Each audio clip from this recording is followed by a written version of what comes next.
ಟಿವಿ24 ಕನ್ನಡ ನ್ಯೂಸ್ಗೆ ಸ್ವಾಗತ. ಅಪ್ಪ ಮಕ್ಕಳು ಇಷ್ಟು ದಿನ ಬ್ಲಾಕ್ಮೇಲ್ ರಾಜಕಾರಣ ಮಾಡಿಕೊಂಡು ಬಂದಿದ್ದಾರೆ. ಅವರ ಕಪಿಮುಷ್ಟಿಯಿಂದ ಈ ಪಕ್ಷವನ್ನ ಹೊರತೆಗೆಯಬೇಕು. ಈ ಬಗ್ಗೆ ನಾವು ಹೈಕಮಾಂಡ್ಗೆ ಮನವಿ ಮಾಡ್ತೀವಿ. ಒಂದು ಐತಿಹಾಸಿಕ ನಿರ್ಣಯವನ್ನ ಬಿಜೆಪಿ ವರಿಷ್ಠರು ತೆಗೆದುಕೊಳ್ಳಬೇಕು ಅಂತ ಮಾಜಿ ಸಚಿವ ರಮೇಶ್ ಜಾರಕಿಹೊಳಿ ಅವರು ಪರೋಕ್ಷವಾಗಿ ಸ್ವಪಕ್ಷದ ನಾಯಕರು ಆದ ವಿಜೇಂದ್ರ ಹಾಗೂ ಯಡಿಯೂರಪ್ಪ ವಿರುದ್ಧ ಕಿಡಿಕಾರಿದ್ದಾರೆ. ಜಿಲ್ಲೆಯ ಅಥಣಿ ತಾಲೂಕಿನ ಹಲ್ಯಾಳ ಗ್ರಾಮದಲ್ಲಿ ಮಾಧ್ಯಮಗಳ ಜೊತೆ ಮಾತನಾಡಿ, ಎಷ್ಟು ದಿನ ಅಪ್ಪ ಮಕ್ಕಳು ಬ್ಲಾಕ್ಮೇಲ್ ಮಾಡಿಕೊಂಡು ತಮ್ಮ ಕಪಿಮುಷ್ಟಿಯಲ್ಲಿ ಪಕ್ಷವನ್ನು ನಡೆಸಿಕೊಂಡು ಬಂದಿದ್ದಾರೆ. ಆ ಪಕ್ಷವನ್ನ ಉಳಿಸಲು ಹೈಕಮಾಂಡ್ ಐತಿಹಾಸಿಕ ನಿರ್ಣಯ ತೆಗೆದುಕೊಳ್ಳಬೇಕು ಅಂತ ನಾವು ಬಿಜೆಪಿ ವರಿಷ್ಠರಿಗೆ ಮನವಿ ಮಾಡ್ತೀವಿ ಎಂದಿದ್ದಾರೆ. ರಾಜ್ಯ ಸರ್ಕಾರಕ್ಕೆ ಯಾವುದೇ ನೈತಿಕತೆ ಇಲ್ಲ. ರಾಜ್ಯ ಸರ್ಕಾರ ದಿವಾಳಿಯಾಗಿದೆ. ಈ ಸರ್ಕಾರದಲ್ಲಿ ದುಡ್ಡಿಲ್ಲ, ಎಲ್ಲ ಭ್ರಷ್ಟಾಚಾರ ಹಗರಣದಲ್ಲಿ ಸಿಲುಕಿದೆ. ಸಿಎಂ ಸಿದ್ದರಾಮಯ್ಯ ಅವರು ಮೊದಲ ರೀತಿಯಲ್ಲಿ ಇಲ್ಲ. ಅವರು ರಾಜೀನಾಮೆ ಕೊಟ್ಟು ಮತ್ತೊಮ್ಮೆ ಚುನಾವಣೆಗೆ ಬರೋದು ಒಳ್ಳೆಯದು. ಸರ್ಕಾರದಲ್ಲಿ ಕಂಟ್ರೋಲ್ ತಪ್ಪಿದೆ. ಇನ್ನು ಆ ಸರ್ಕಾರವನ್ನ ಸರಿದಾರಿಗೆ ತರೋಕೆ ಬರೋದಿಲ್ಲ. ಸಿಡಿ ಶಿವನಿಂದ ಸರ್ಕಾರ ಸಂಪೂರ್ಣ ಕಂಟ್ರೋಲ್ ತಪ್ಪಿದ್ರಿಂದ ಸಿಎಂ ರಾಜೀನಾಮೆ ಕೊಟ್ಟು ಮತ್ತೊಮ್ಮೆ ಚುನಾವಣೆಗೆ ಬರಲಿ ಎಂದರು. ರಾಜ್ಯದಲ್ಲಿ ವಾಲ್ಮೀಕಿ ನಿಗಮ ಭ್ರಷ್ಟಾಚಾರ ತುಂಬಾ ಮುಖ್ಯವಾಗಿದೆ. ನಾವು ಸಾಮೂಹಿಕ ನಾಯಕತ್ವದಲ್ಲಿ ಬಳ್ಳಾರಿಗೆ ಪಾದಯಾತ್ರೆ ಹೋಗ್ತೀವಿ. ಮೂಡ ಹಗರಣ ವ್ಯಕ್ತಿಗತವಾಗಿದೆ. ಆದರೆ ವಾಲ್ಮೀಕಿ ನಿಗಮದ ಹಣ ಸಮುದಾಯದ ಹಣವಾಗಿದ್ದು ಕೋಟ್ಯಾಂತರ ರೂಪಾಯಿ ಭ್ರಷ್ಟಾಚಾರವಾಗಿದೆ. ಒಂದು ಸಮುದಾಯದ ಹಣ ದುರುಪಯೋಗ ಆದಾಗ ನಾವು ಅದಕ್ಕೆ ಒತ್ತು ಕೊಟ್ಟಿದ್ದೇವೆ. ಮೂಡ ಹಗರಣಕ್ಕಿಂತಲೂ ವಾಲ್ಮೀಕಿ ಹಗರಣ ದೊಡ್ಡದು. ಹೈಕಮಾಂಡ್ ಅನುಮತಿ ಕೊಟ್ಟರೆ ನಾವು ಪಾದಯಾತ್ರೆಗೆ ಹೋಗ್ತೀವಿ ಅಂತ ರಮೇಶ್ ಜಾರಕಿಹೊಳಿ ಹೇಳಿಕೆ ಕೊಟ್ಟಿದ್ದಾರೆ.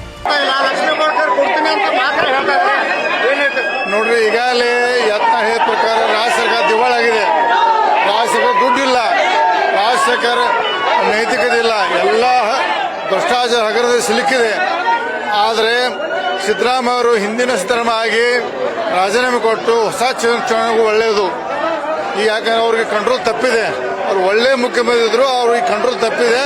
ಇನ್ನು ಸುಧಾರಿಸಕ್ಕೆ ಮಾಡಕ್ ಆಗೋದಿಲ್ಲ. ಅದನ್ನ ಡಿಸಾಲ್ವ್ ಮಾಡಿ ಎಲೆಕ್ಷನ್ ಹೋಗುದು ಒಳ್ಳೇದು. ರಾಜ್ಯ ಅದೆಲ್ಲ ಸಿಡಿ ಶಿವನಿಂದ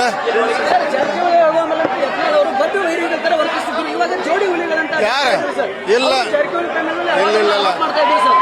ಯಾರು ಯತ್ನ ರಮೇಶ್ ಜಾರಕಿಹೊಳಿ ಇರುತ್ತಿಲ್ಲ. ಅವರು ಕಾಂಗ್ರೆಸ್ ಪಕ್ಷ ವಿರುದ್ಧ ಮಾಡ್ತಿದ್ರು. ಜಾರಕಿಹೊಳಿ ಇರಲಿಲ್ಲ, ಕಾಂಗ್ರೆಸ್ ಪಕ್ಷ ವಿರುದ್ಧ ಮಾಡ್ತಿದ್ರು. Thank you.